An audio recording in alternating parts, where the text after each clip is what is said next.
Ciao, bentornati sul nostro canale. Nel video di oggi parleremo del solstizio d'estate.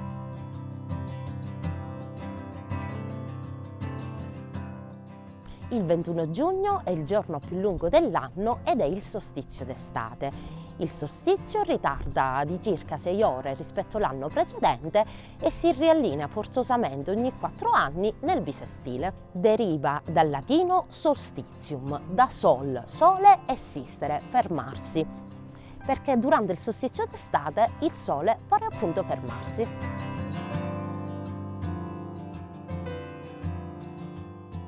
La luce vince quindi sull'oscurità e questo giorno segna l'inizio vero e proprio dell'estate.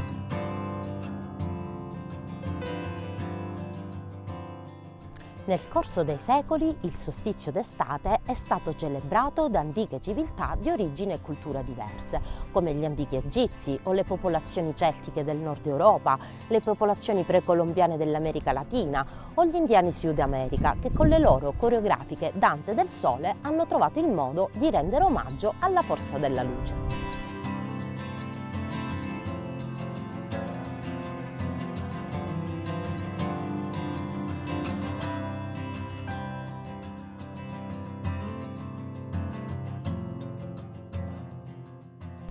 La data del solstizio d'estate è stata sempre presa come riferimento temporale nell'organizzazione della semina e della raccolta dei campi. Alcuni studi sostengono che Stonehenge, il misterioso sito neolitico che si trova vicino Salisbury nel Regno Unito, fosse proprio un maestoso calendario in pietra costruito oltre 4.000 anni fa proprio per identificare la data del solstizio d'estate.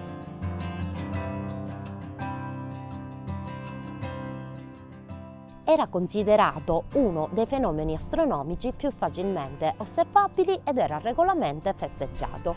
Rappresentava il giorno della luce che sconfigge le tenebre e un momento di purificazione e crescita, e per questo andava onorato.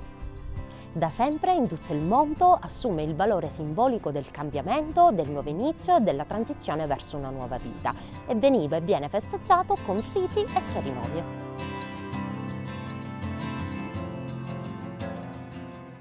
Cerimonie, falò, banchetti venivano organizzati come connessione spirituale tra madre natura e l'uomo e come connessione con l'energia del sole che portava sulla terra.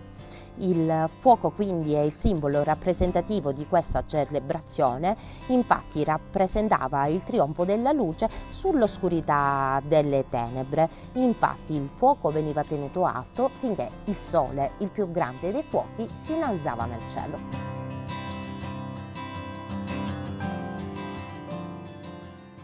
Anche le antiche danze erano molto importanti, si danzava attorno a fuoco tenendosi per mano, riproducendo i movimenti a spirale del sole.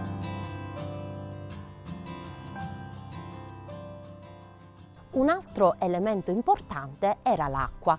Riti e cerimonie lustrali venivano fatte con lo scopo di purificare persone e luoghi fisici mediante il lavaggio con l'acqua o l'aspersione di acqua tramite rami di lauro o ulivo.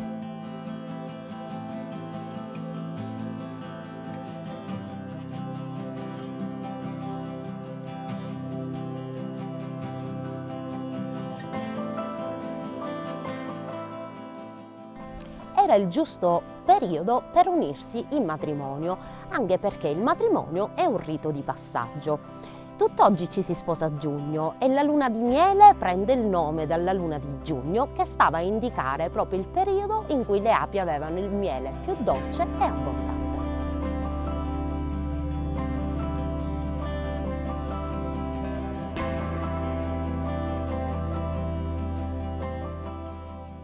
Il solstizio estivo è sempre stato considerato un momento tra il magico e il sacro e rappresenta l'unione tra il sole, rappresentato dal fuoco, e la luna, rappresentata dalle acque, che unendosi spargono intorno le loro energie.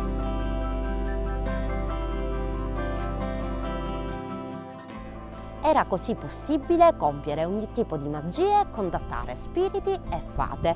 Al termine di questi 3 giorni il sole ricominciava a muoversi e i ritmi della vita ricominciavano a scorrere in maniera ordinaria.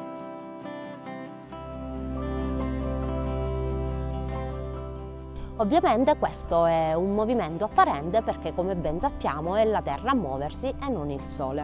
Con l'avvento del cristianesimo, proprio al termine di questi 3 giorni, veniva collocata la nascita di San Giovanni Battista, il 24 giugno, come a creare una barriera o un sigillo contro le creature che hanno infestato le notti precedenti.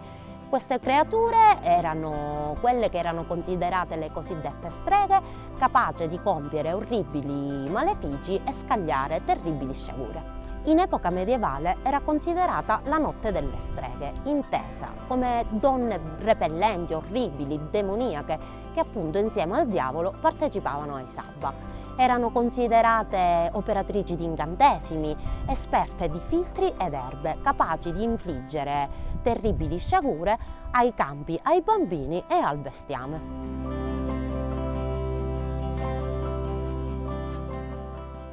Invece erano delle semplici donne le guaritrici che avevano bisogno di erbe per preparare i loro rimedi e i giorni estivi e specialmente quelli solstiziali erano il periodo perfetto in cui le erbe raggiungevano il culmine del periodo balsamico.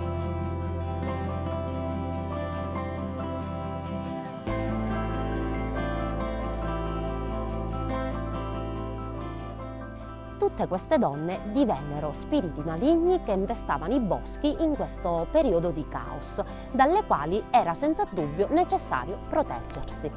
Erano donne che entravano in conflitto con la medicina dei nuovi medici e che di notte vagavano nude tra i boschi per permettere che le proprie parti intime entrassero a contatto con la rugiada per propiziare fertilità. E allora, chi più di un santo poteva fermarle?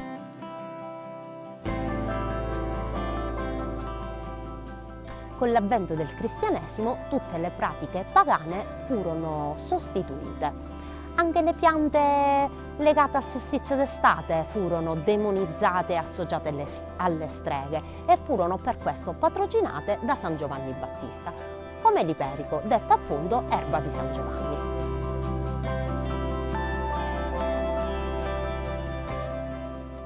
Il solstizio è sicuramente uno dei periodi più intessuti di storie, miti e leggende.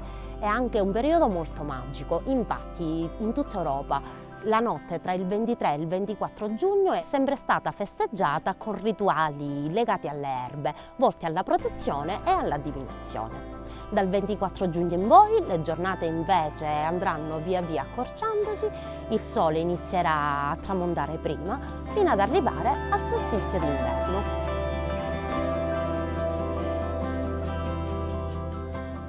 Il nostro video è giunto al termine.